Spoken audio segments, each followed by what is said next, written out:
অবস্থা তহিদ? পরীক্ষা দিচ্ছিল একদিন দুইটা না?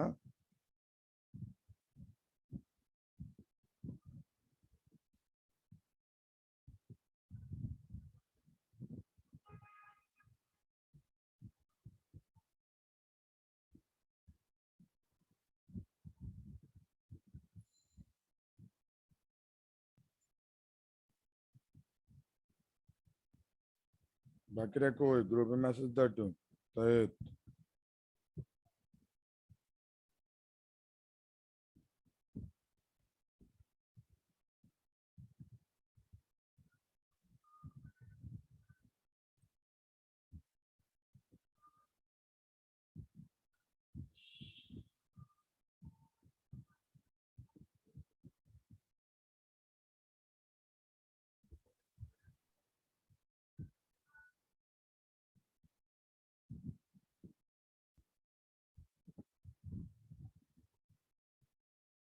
সমাদেব তুমি কই গেলা? তোমার কথা অনুযায়ী আমরা পরীক্ষার ডেট চেঞ্জ করলাম আর তুমি নেই, তাহলে হইলো? বলো।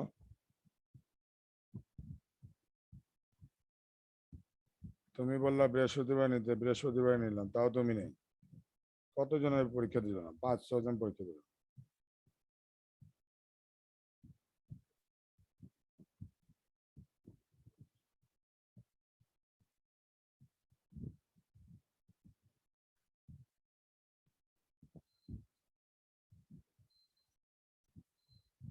সমাদেব, আমার কথা শুনতে পাচ্ছ? জি স্যার, শোনা যায়। তো এই অবস্থা কেন তোমার? কই গেছিলে তুমি? স্যার আমি ঢাকার বাইরে গেছিলাম।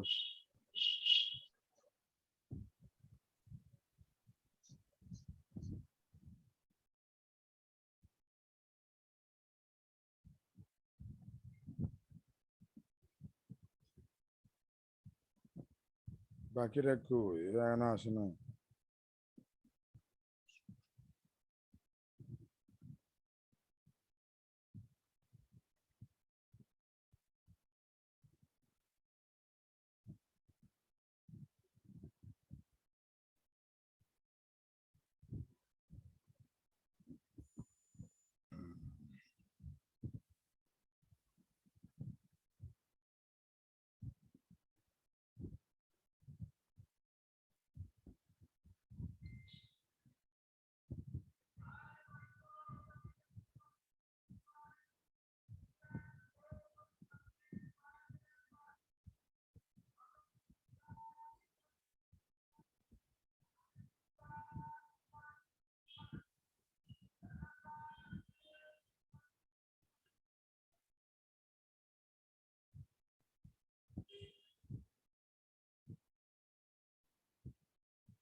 তো এই তো মোটামুটি ভালো করছে, বাকিদের অবস্থা তো একবারে খারাপ। বাকিদের অবস্থা খুবই খারাপ। এত খারাপ হওয়ার তো কথা না।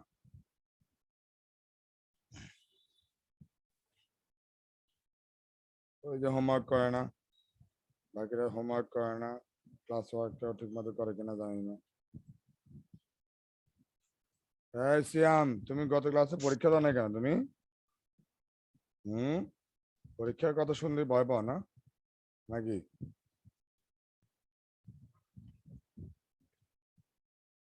পরীক্ষার কথা শুনলেই ভয় পায়। কেন আমি পরীক্ষা দাও না কেন গত ক্লাসে সিয়াম? চলে গেল। আচ্ছা, আমাদের দেখো, পেজ নাম্বার 99 বের করো। পেজ 99। খতিয়ান করাচ্ছিলাম আমরা, তো এখানে হোমওয়ার্ক দিয়েছিলাম, হোমওয়ার্কটা করছিল 4 নম্বরটা।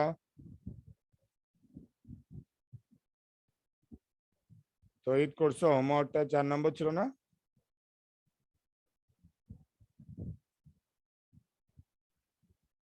তো শহীদ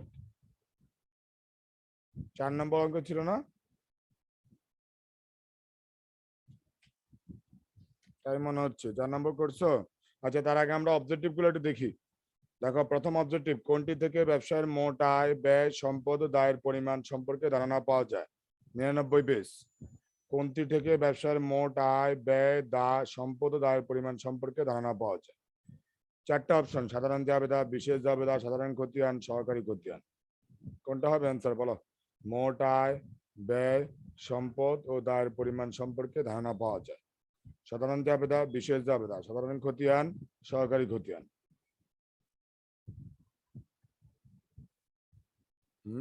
বলো, কোনটি থেকে আমরা ধারণা পাই? এই 4টা বিষয়, মোট আয়, ব্যয়, সম্পদ ও দায়ের পরিমাণ সম্পর্কে ধারণা পাওয়া যায়। সাধারণ জাবেদা, বিশেষ জাবেদা। স্যার, আমি এক্সামটা কি পরে দিতে, হ্যাঁ দিয়ে দিতে পারবা, সমস্যা নেই। আমি এই জন্য পরবর্তীতে স্টপ করে রাখছি, দিতে পারবা তুমি। আজকে রাত্রে 7:30টার দিকে দিব, 7:30টায়। কোনটি থেকে ব্যবসার মোট আয়, ব্যয়, সম্পদ ও দায়ের পরিমাণ সম্পর্কে ধারণা পাওয়া যায়? এটা উত্তর হচ্ছে সাধারণ খতিয়ান। সাধারণ খতিয়ান মানে প্রত্যেকটা আইটেমেরই সাধারণ খতিয়ান হয়, বিশেষ করে দানাদার পানাদারও হয়, তো সামষ্টিকভাবে সাধারণ খতিয়ান হয়। এটা অ্যান্সারটা হবে গ, সাধারণ খতিয়ান। তারপরে আমাদের পরবর্তী প্রশ্ন, দানাদার ও পানাদারের জন্য প্রস্তুতকৃত আলাদা খতিয়ানকে কি বলা হয়? দানাদার আর পানাদার প্রত্যেকের জন্য আলাদা আলাদা করে যদি প্রত্যেকের নামে খতিয়ান করি, এটাকে কি বলা হয়? সাধারণ খতিয়ান, সংযুক্ত খতিয়ান, সহকারী খতিয়ান, মূল খতিয়ান। কি হবে বলো? প্রত্যেক দানাদার, প্রত্যেক পানাদার নামে যদি আলাদা আলাদা ভাবে খতিয়ান করা হয়, একে আমরা কি বলবো?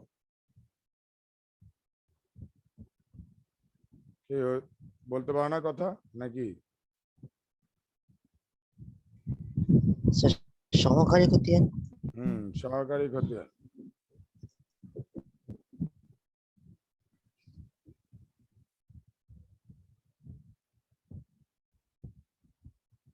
তারপরে হচ্ছে খতিয়ান হিসাবের কোন ধরনের বই? প্রাথমিক বই, পাকা বই, স্থায়ী বই। নিচের কোনটি সঠিক হবে? 1 ও 2, 1 ও 3, 2 ও 3, 1, 2 ও 3। কোনটা হবে বলো? খতিয়ান হিসাবে প্রাথমিক বই, পাকা বই, স্থায়ী বই। 1 ও 2, না 1 ও 3, না 2 ও 3, না 1, 2 ও 3?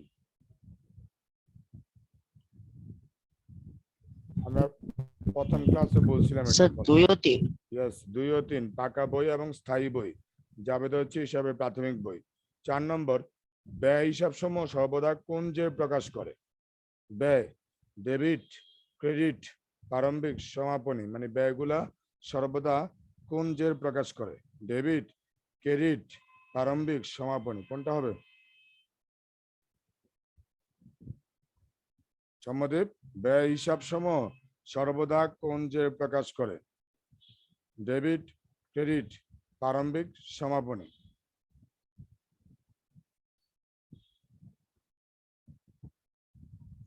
শহীদ বলো।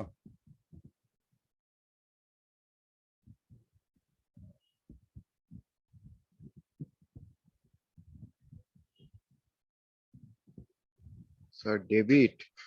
ডেবিট, হ্যাঁ। এতক্ষণ পরে বললে হবে, আরো আগে বলতে হবে।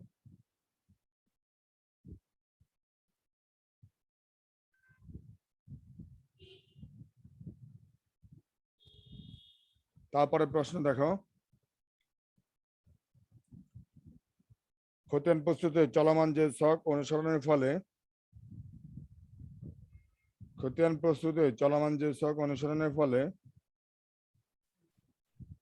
মোট ডেবিট পোস্টিং এর পরিমাণ জানা যায়, মোট ক্রেডিট পোস্টিং এর পরিমাণ জানা যায়, প্রতিনিয়ত হিসাবের পরিমাণ, হিসাবের জের যা পাওয়া যায়। আনসার কি হবে? খতিয়ান প্রস্তুতে চলমান যে ছক স্যার অনুসরণের জি ফলে নির্ণয় করা যায়। মোট ডেবিট পোস্টিং এর পরিমাণ জানা যায়, মোট ক্রেডিট পোস্টিং এর পরিমাণ জানা যায়, প্রতিনিয়ত হিসাবের জের পাওয়া যায়।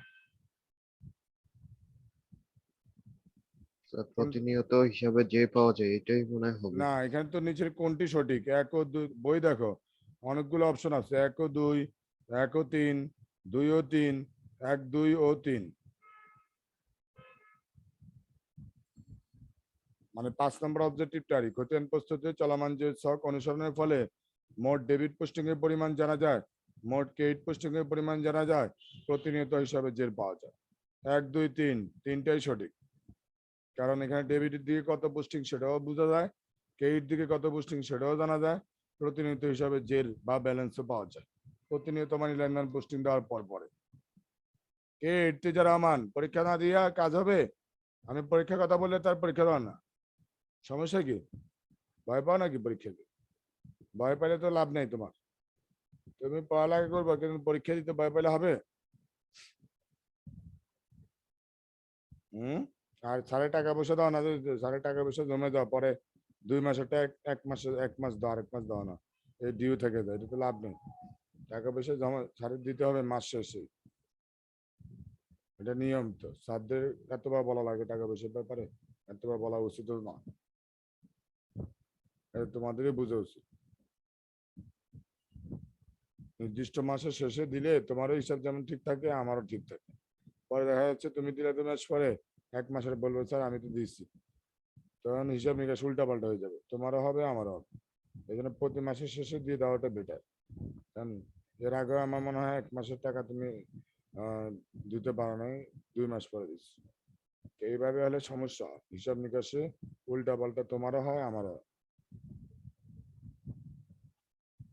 এরপরে 6 নম্বর, হিসাবের ডেবিট দিকের যোগফল ক্রেডিট দিকের যোগফল অপেক্ষা বেশি হলে কোন উদ্বৃত্ত প্রকাশ করবে? হিসাবের ডেবিট দিকের যোগফল ক্রেডিট দিকের যোগফল অপেক্ষা বেশি হলে কোন উদ্বৃত্ত প্রকাশ করবে? ডেবিট দিকে যদি যোগফল বড় হয়, তাহলে ক্রেডিট দিকের যোগফল অপেক্ষা যদি বেশি হয়, তাহলে কোন উদ্বৃত্ত প্রকাশ করবে? ক আয়, খ দায়, গ ডেবিট, গ ক্রেডিট। কোনটা হবে? হিসাবে ডেবিট দিকের যোগফল ক্রেডিট দিকের যোগফল অপেক্ষা বেশি হলে কোন উদ্বৃত্ত প্রকাশ করবে? আয়, দায়, ডেবিট, ক্রেডিট। বলো, একজন বলো, এটা অ্যান্সার কি হবে তাড়াতাড়ি বলো। ডেবিট আমরা চলমান যে করলাম না, হিসাবে ডেবিট দিকে যোগফল ক্রেডিট দিকে যোগফল অপেক্ষা বেশি হলে কোন উদ্বৃত্ত প্রকাশ করবে, এটা আমরা বলছিলাম কিন্তু খতিয়ানে প্রথম দিকে ক্লাসগুলোতে। ডেবিট পাস বড় ক্রেডিট পাসের তুলনায়, তাহলে উদ্বৃত্তটা কোনটা হবে, ডেবিট না ক্রেডিট? যে এই দুটোর যে কোনো একটা হবে, ডেবিট উদ্বৃত্ত হবে, যে দিক বড় হয় সে নামে উদ্বৃত্ত প্রকাশ করে। তারপর 7, খতিয়ানে ব্যবহৃত সিডি দ্বারা কি বোঝায়, এটা আমরা বলছি ক্লাসের মধ্যে। খতিয়ানে ব্যবহৃত সিডি দ্বারা কি বোঝায়? সম্মুখে নিত, নিচে নিত, উপর থেকে আনিত, পিছন থেকে আনিত। সিডি দ্বারা কি বোঝায় বলো? এটাও আমরা বলছিলাম কিন্তু ক্লাসে। নিচে নিত। নিচে নিত, ক্যারিড ডাউন, পুরো শব্দ হচ্ছে এরকমই, ক্যারিড ডাউন, সিডি পুরো মিনিং। খতিয়ানের ডেবিট উদ্বৃত্ত দ্বারা প্রকাশ পায় সম্পদ, খরচ, আয়, নিচের কোনটি সঠিক? 1 ও 2, 1 ও 3, 2 ও 3, 1 2 ও 3। খতিয়ানের ডেবিট উদ্বৃত্ত দ্বারা প্রকাশ পায় সম্পদ, খরচ, আয়, নিচের কোনটি সঠিক? 1 ও 2, 1 ও 3, 2 ও 3, না 1 2 ও 3? স্যার 1 ও 2। 1 ও 2, সম্পদ আর খরচ ডেবিট উদ্বৃত্ত প্রকাশ করে। নেক্সট, পরবর্তী প্রশ্ন, সহকারী খতিয়ান সম্পর্কিত হিসাব হলো, সহকারী খতিয়ান সম্পর্কিত হিসাব হলো 1 দেনাদার, 2 পানাদার, 3 ব্যাংক, নিচের কোনটি সঠিক? 1 ও 2, 1 ও 3, 2 ও 3, 1 2 ও 3। সহকারী খতিয়ান স্যার 1 ও 2। 1 ও 2, দানাদার ও পানাদার, দানাদার ও পানাদার, এই দুটোর জন্যই সহকারী খতিয়ান হয়, আর বাকিগুলোর জন্য সহকারী, কারণ প্রত্যেক দানাদারের নামে এবং প্রত্যেক পানাদারের নামে সহকারী খতিয়ান করা হয়। তারপর 10 নম্বর, খতিয়ান প্রস্তুতের জন্য, খতিয়ান প্রস্তুতের জন্য 1 লেনদেন বিশ্লেষণ অত্যাবশ্যক, 2 জাবেদাভুক্তকরণ অত্যাবশ্যক, 3 জাবেদাভুক্তকরণ সহায়ক, নিচের কোনটি সঠিক? কি হবে বলো এটা অ্যান্সার? খতিয়ান প্রস্তুতির জন্য লেনদেনের বিশ্লেষণ অত্যাবশ্যক, জাবেদাভুক্তকরণ অত্যাবশ্যক, জাবেদাভুক্তকরণ সহায়ক। নিচের কোনটি সঠিক? 1 ও 2, 1 ও 3, 2 ও 3, 1, 2 ও 3। স্যার 1 2 ও 3। না স্যার, 1 ও 3 লেনদেন বিশ্লেষণ অত্যাবশ্যক, ঠিক আছে। আর জাবেদাভুক্তকরণ সহায়ক, আর জাবেদা অত্যাবশ্যক না, জাবেদা খতিয়ানের সহায়তা করে। এটা অ্যান্সার হবে 1 ও 3। খতিয়ান উদ্বৃত্ত সমূহ দ্বারা কোনটি প্রস্তুত করা হয়? খতিয়ানের ব্যালেন্স নিয়ে কোনটা প্রস্তুত করা হয়? ক নগদান বই, খ প্রাপ্য হিসাব, গ প্রদেয় হিসাব, গ রহমিল। বলো, এটাও আমরা বলছিলাম ক্লাসে। খতিয়ান উদ্বৃত্ত দ্বারা আমরা সর্বশেষ কোনটা প্রস্তুত করি? নগদান বই, প্রাপ্য হিসাব, প্রদেয় হিসাব, রহমিল। রহমিল, খতিয়ানের ব্যালেন্স নিয়ে রহমিল করা হয় মাস শেষ। তারপরে নিচে হিসাবের ভিত্তিতে 12, 13 ও 14 নং প্রশ্ন উত্তর দাও। এটা একটা খতিয়ানের চলমান যে ছক দেওয়া আছে, আজকে আমরা হয়তো টি চকের একটা অঙ্ক 3 নম্বর করাবো, কিন্তু এটা চলমান যে ছক 12, 13 ও 14 নম্বর প্রশ্ন উত্তর দিতে হবে এই চকের ভিত্তিতে। তো এখানে চলমান যে ছকে নগদান হিসাব খতিয়ান কতগুলো ব্যালেন্স দেওয়া, পোস্টিং দেওয়া আছে। যেমন প্রথমে ব্যালেন্স বিডি 10,000, জুন 13 তারিখে আসবাবপত্র হিসাব দিয়ে ডেবিটে 2,000, আবার জুন 18 তারিখে ক্রয় হিসাব দিয়ে ক্রেডিটে 5,000, কিন্তু ব্যালেন্স গুলো বের করা নাই। জুন 23 তারিখে বিক্রয় হিসাব দিয়ে ডেবিটে 8,000। এখন বলছে 12 জুন 13 তারিখে সাধারণ জাবেদা কোনটি হবে? জাবেদা কি হবে? 13 তারিখে যে আসবাবপত্র হিসাব দিয়ে ডেবিটে টাকা লেগছে নগদান হিসাবের, এটা জাবেদা কি হবে?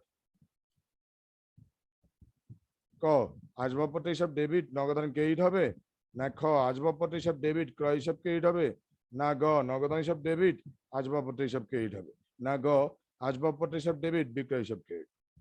মানে ওই যে জুন 13 তারিখে দেখো আসবাবপত্র হিসাব লিখে ডেবিটে 2,000 টাকা দেওয়া আছে পোস্টিং এ, আর খতিয়ানের নাম নগদান হিসাব, বলছে এটা জাবেদা কি হবে? জাবেদাটা কি হবে বলো? 13 তারিখে আমরা চলমান যে ছকে গড় করছি না, বা খতিয়ান তো করছি আমরা, জানার কথা। তো 13 তারিখে নগদান হিসাব, সরি আসবাবপত্র হিসাব রেখে ডেবিটে নগদের ডেবিটে 2,000 টাকা দেওয়া আছে। এখন বলছে এটা জাবেদা কি হবে? কি হবে জাবেদা বলো দেখি একজন।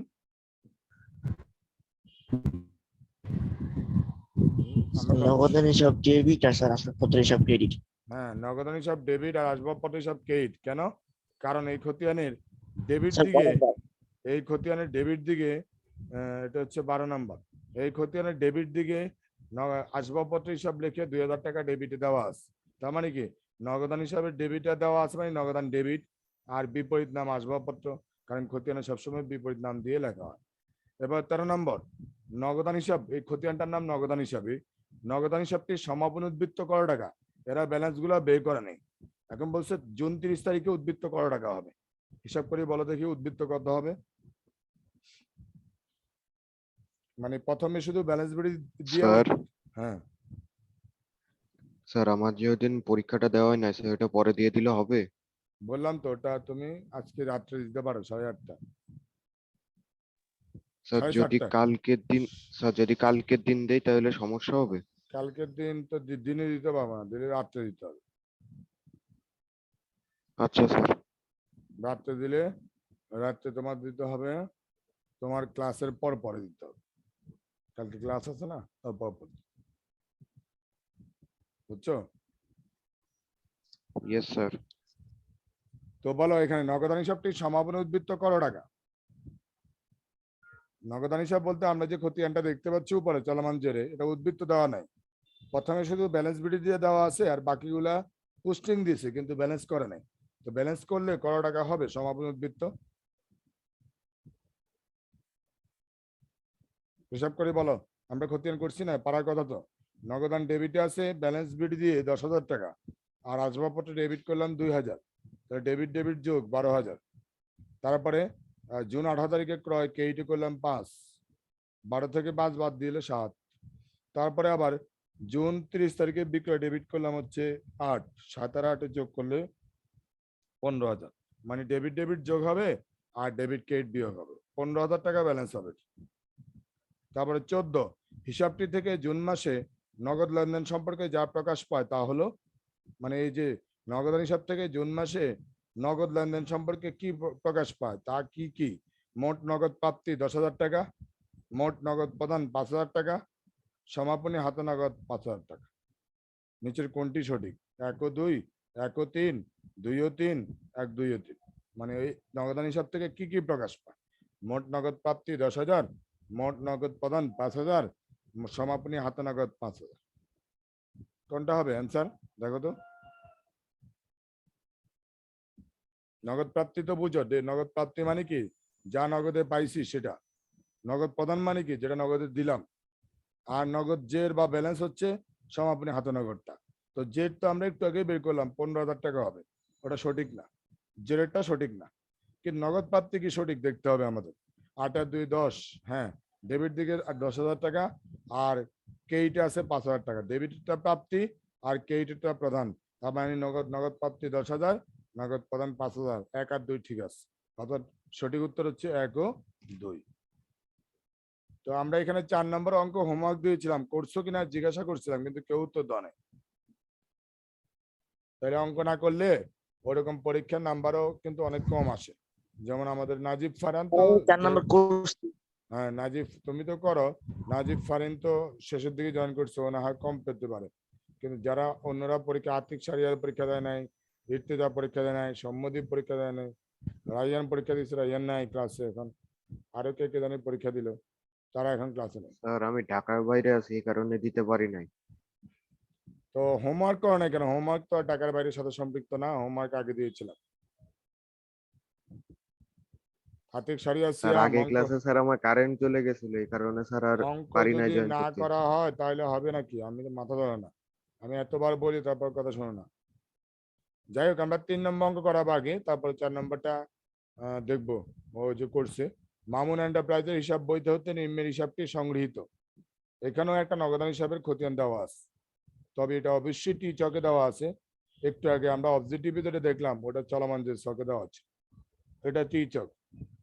ডেবিট দিকে তারিখ বিবরণ জাবেদা পৃষ্ঠা টাকা 4টা ঘর, ক্রেডিট দিকেও তারিখ বিবরণ জাবেদা পৃষ্ঠা টাকা 4টা ঘর। এখন এইখানে ডেবিট ব্যালেন্স বিডি দিয়া একটা আইটেম 20,000 টাকা দেওয়া আছে, এটা প্রারম্ভিক উদ্বৃত্ত।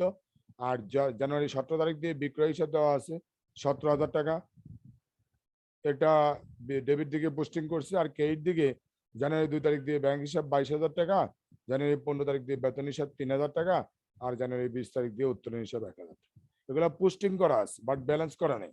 এই খতিয়ানে ব্যালেন্স সিডি কত সেটা কিন্তু বের করা নেই। তো ক নম্বরে কিন্তু ওটাই করতে বসছে, মামুন এন্টারপ্রাইজের উপযুক্ত নগদান হিসাবে উদ্বৃত্ত নির্ণয় করা, উদ্বৃত্ত বের করতে বসছে, মানে ব্যালেন্স বের করতে বসছে। তো এই খতিয়ানটাই হুবহু উঠাতে হবে। উঠানোর পরে তুমি যেটা করতে হবে সেটা হচ্ছে এটা ব্যালেন্সটা বের করতে হবে, মানে এক কথায় যোগ বিয়োগ করতে হবে। তো দেখো এটা কিরকম।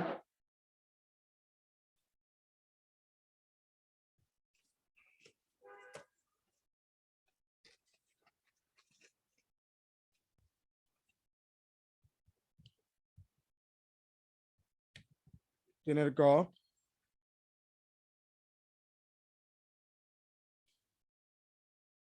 মামুন এন্টারপ্রাইজের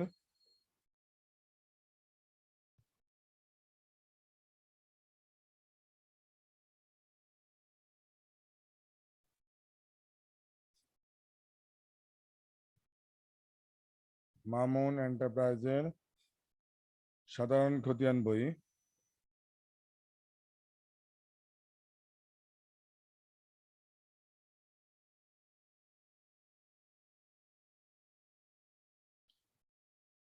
দেওয়া রাখবা নগদান হিসাব,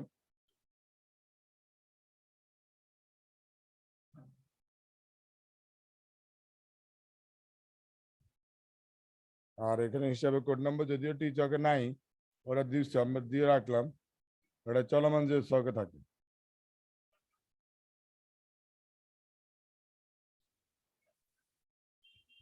এবার টি চকে গ করবা,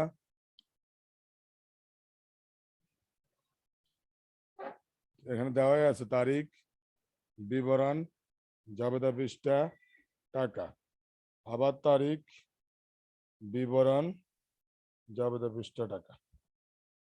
এই হচ্ছে ঘরগুলো। তো এখানে লিখবা ডেবিট, এখানে তারিখ,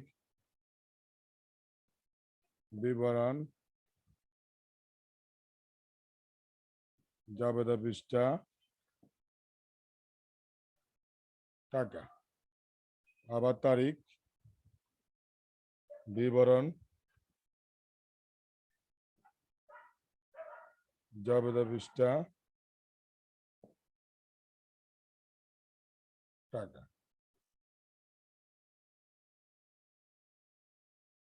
ক্রেডিট। এই হচ্ছে ঘরগুলোর নাম। এখন আমরা এখানে প্রথমে যেগুলো আছে ভিতরে সেগুলো লিখে বলবা। 2017 জানুয়ারি 1 ব্যালেন্স বিডি,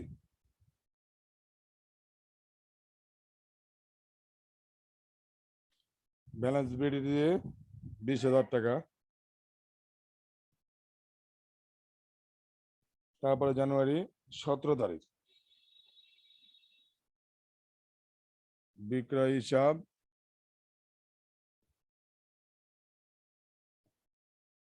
বিক্রয় হিসাব দিয়ে 17,000 টাকা।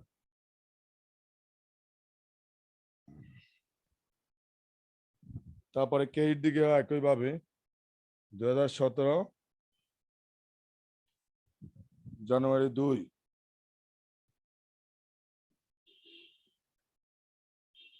ব্যাংক হিসাব,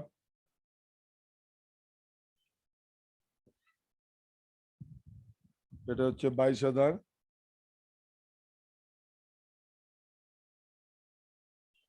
তারপরে জানুয়ারি 15 তারিখ বেতন হিসাব,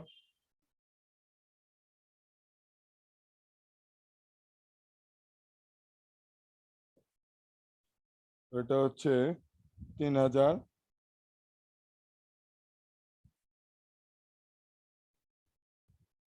তারপর হচ্ছে জানুয়ারি 20 তারিখ উত্তোলন হিসাব,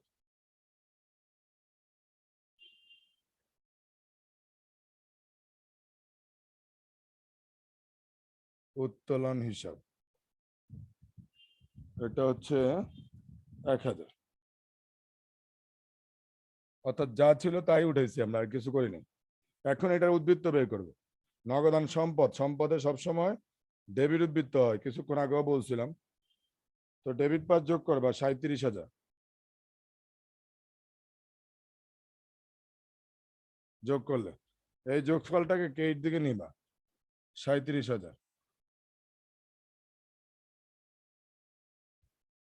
এখন ক্রেডিট দিকে এটা নাই, 22 25 26,000 আছে। 26,000 যদি হয় 37,000 থেকে 26,000 বিয়োগ করো 11,000। এটাই হচ্ছে জানুয়ারি 31 তারিখ দিয়ে ব্যালেন্স সিডি, মানে সমাপনী জের বা সমাপনী উদ্বৃত্ত বলা হয় এটা, ব্যালেন্স সিডি। আর ওটাই বাই করতে বলছো তোমাকে, যে নগদান সব উদ্বৃত্ত, উদ্বৃত্ত আমরা বের করলাম ব্যালেন্স সিডি 11,000। এখন এটা পরবর্তী মাসের 1 তারিখে ব্যালেন্স বিডি করতে হবে। তো পরবর্তী মাসের 1 বলতে জানুয়ারি পরের মাস ফেব্রুয়ারি 1 ব্যালেন্স বিডি এই দাগের নিচে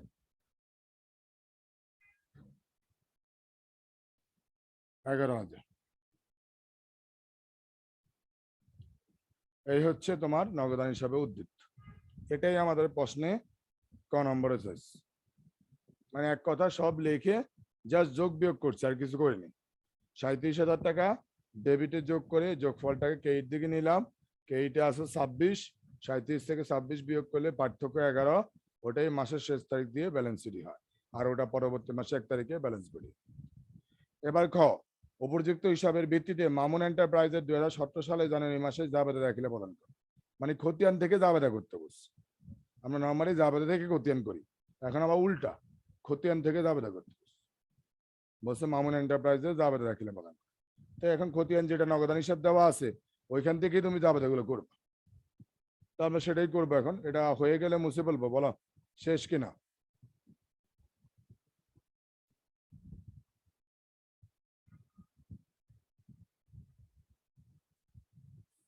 শেষ হলে আমাকে বলো, মুছে বলবো আমরা।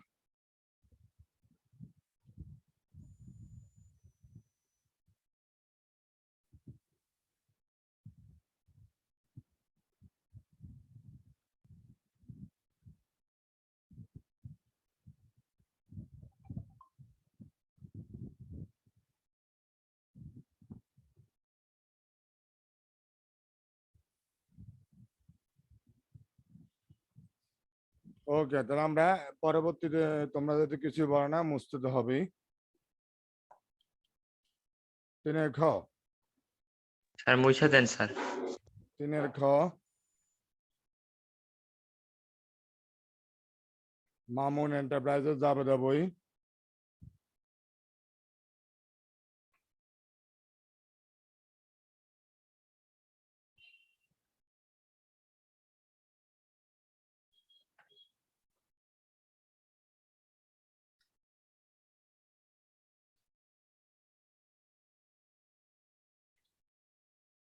তো লিখবা মামুন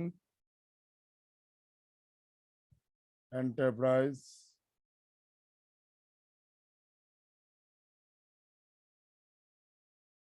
এর জাবেদা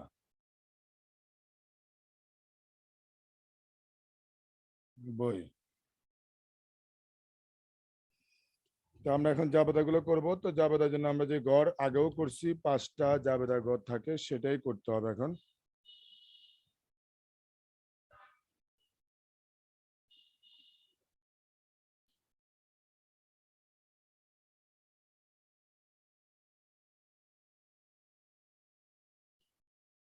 তারিখ, হিসাব শিরোনাম ও ব্যাখ্যা,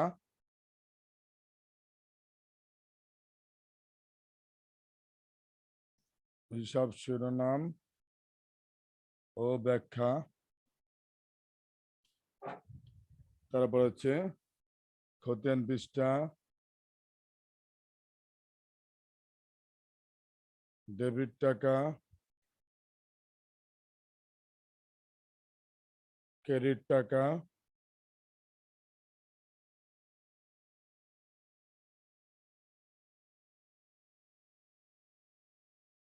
এই হচ্ছে আমাদের গড়গুলো। তো প্রথমে আমরা দেখবো আমরা কোন আইটেমে জাবেদা করতে পারি। জানুয়ারি 1 তারিখ যে ব্যালেন্স বিডি আছে, প্রারম্ভিক উদ্বৃত্ত বলা হয় এটাকে, এটা জাবেদা হয় না। কেন হয় না? কারণ এটা আগের মাস থেকে আনা হয়েছে বা আগের বছর থেকে, উদ্বৃত্তের জাবেদা হয় না। সুতরাং 1 তারিখে জাবেদা হবে না, প্রারম্ভিক উদ্বৃত্তের জাবেদা হয় না, যেহেতু এটা ব্যালেন্স। তাহলে আমরা জাবেদা করব এর পরে আইটেমগুলো সিরিয়ালি। 2 তারিখ, জানুয়ারি 2, 2017 জানুয়ারি 2।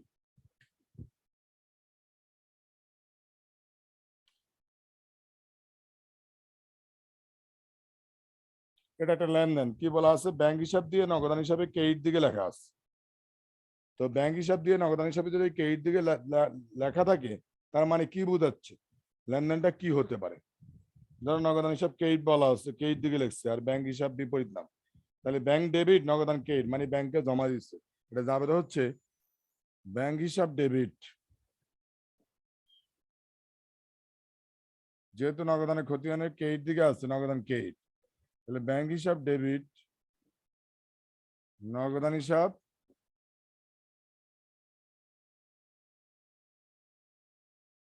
ক্রেডিট। যেহেতু ব্যাংকে হিসাব খোলা হলো,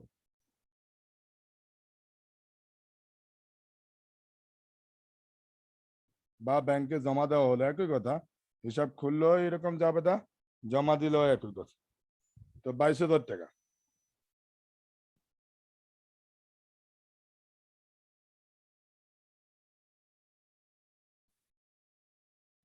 ব্যাংকে হিসাব খোলা হলো অথবা ব্যাংকে জমা দেওয়া হলো, যে কোনোটা লিখতে পারো তুমি। তারপর 2 তারিখের পরে জানুয়ারি 15 তারিখ সম্ভবত, হ্যাঁ 15 তারিখ, জানুয়ারি 15।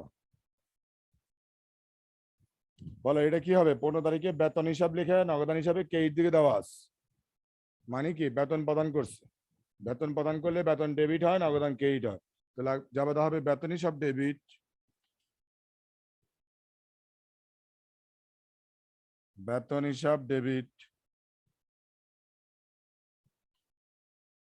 নগদান হিসাব,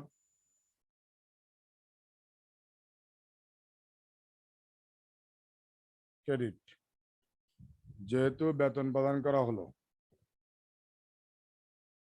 বেতন প্রদান করা হলো,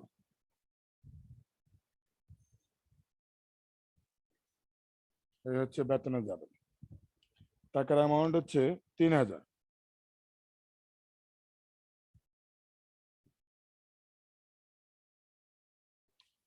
তারপরে 17 তারিখ সম্ভবত, হ্যাঁ ডেবিট দিকে আছে 17 তারিখটা। তো জানুয়ারি 17, এখানে কি বলা আছে, বিক্রয় হিসাব লেখা নগদান হিসাবে ডেবিট দিকে দেওয়া আছে। তার মানে কি নগদে পণ্য বিক্রি করছে, নগদে বিক্রি করলে নগদ টাকা আসে। তো নগদান হিসাবে যেহেতু ডেবিট দিকে আছে, নগদান ডেবিটই, আর বিক্রয় ক্রেডিট বিপরীত নাম। তাহলে একবার নগদান হিসাব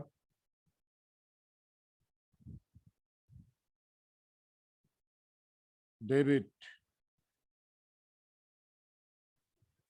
আর বিক্রয় হিসাব ক্রেডিট।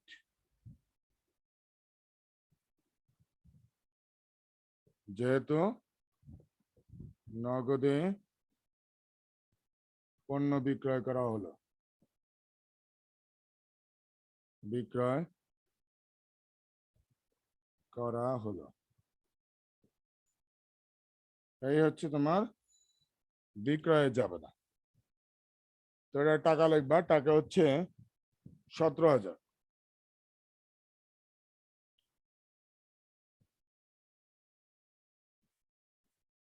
এইটা 17,000 নগদান হিসাব লিখে ফেললাম। তারপরে লাস্ট আমাদের হচ্ছে 20 তারিখ জানুয়ারি, উত্তোলন হিসাব লেখা নগদান হিসাবে ক্রেডিট দিকে দেওয়া আছে। তাহলে জানুয়ারি 20 উত্তোলন নগদান ক্রেডিট, যেহেতু নগদান ক্রেডিটই হবে আর উত্তোলন হবে ডেবিট, কারণ এটা কি মালিক ব্যক্তিগত প্রয়োজনে উত্তোলন করছে ব্যবসা থেকে। তাহলে উত্তোলন হিসাব ডেবিট,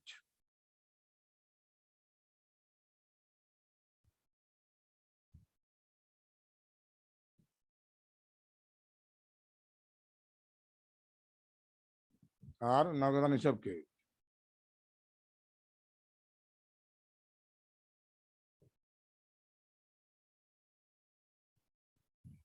তো কারণ লাগবে যেহেতু মালিক কর্তৃক নগদ উত্তোলন, মালিক কর্তৃক নগদ উত্তোলন।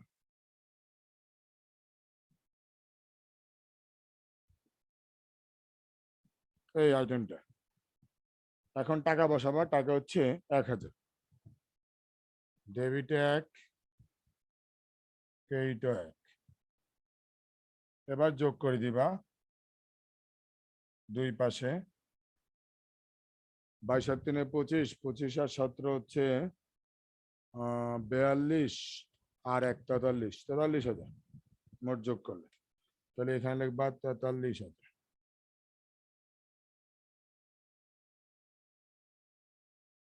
মোট। এই হচ্ছে খতিয়ান থেকে জাবেদা, মানে খতিয়ান দেওয়া আছে ওইখান থেকে আমরা জাবেদা করলাম। আমরা জানি খতিয়ানে সবসময় বিপরীত নাম দিয়ে পোস্টিং দেওয়া হয়। তো আমরা বিপরীত নাম হিসাব করে যে খতিয়ান করছে সেই খতিয়ানে কোন দিকে বসে, ডেবিট দিকে গেলে নগদান ডেবিট, ক্রেডিট দিকে গেলে নগদান ক্রেডিট, আর যে আইটেমটা ভিতরে নাম দেওয়া আছে ওটা তার অপোজিটও হবে। এখানে সেই কাজটাই আমরা করলাম। তারপরে গ নম্বর বলছে চলমান যে ছক অনুসরণ পূর্বক বিক্রয় হিসাব, ব্যাংক হিসাব, বেতন হিসাব ও উত্তোলন হিসাব প্রস্তুত করো।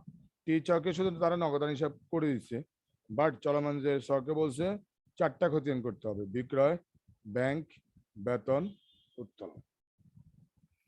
তো এখন আমরা চলমান যে ছকে 4টা ক করতে হবে। তো জাবেদা কমপ্লিট হলে বলো, মুছে বলবো কিন্তু জাবেদা শেষ হলে বলতে হবে।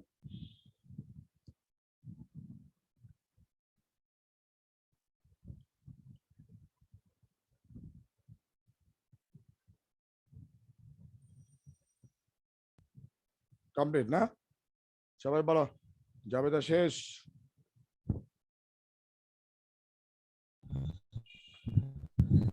স্যার আমার আচ্ছা 3-এর ঘ নম্বর আমরা এখন স্যার একটু স্যার মামুন এন্টারপ্রাইজের খতিয়ান বই আমরা সাধারণ খতিয়ানই করবো, এগুলো সব সাধারণ খতিয়ান, কারণ পাওনাদার দেনাদারই হয় শুধুমাত্র সহকারী খতিয়ান।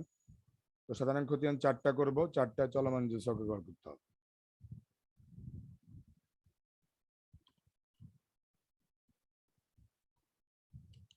আমাদের 1 মিনিটে কম সময় আছে, এরপরে জয়েন করবা, একটু পরে মিটিং শেষ হয়ে যাবে।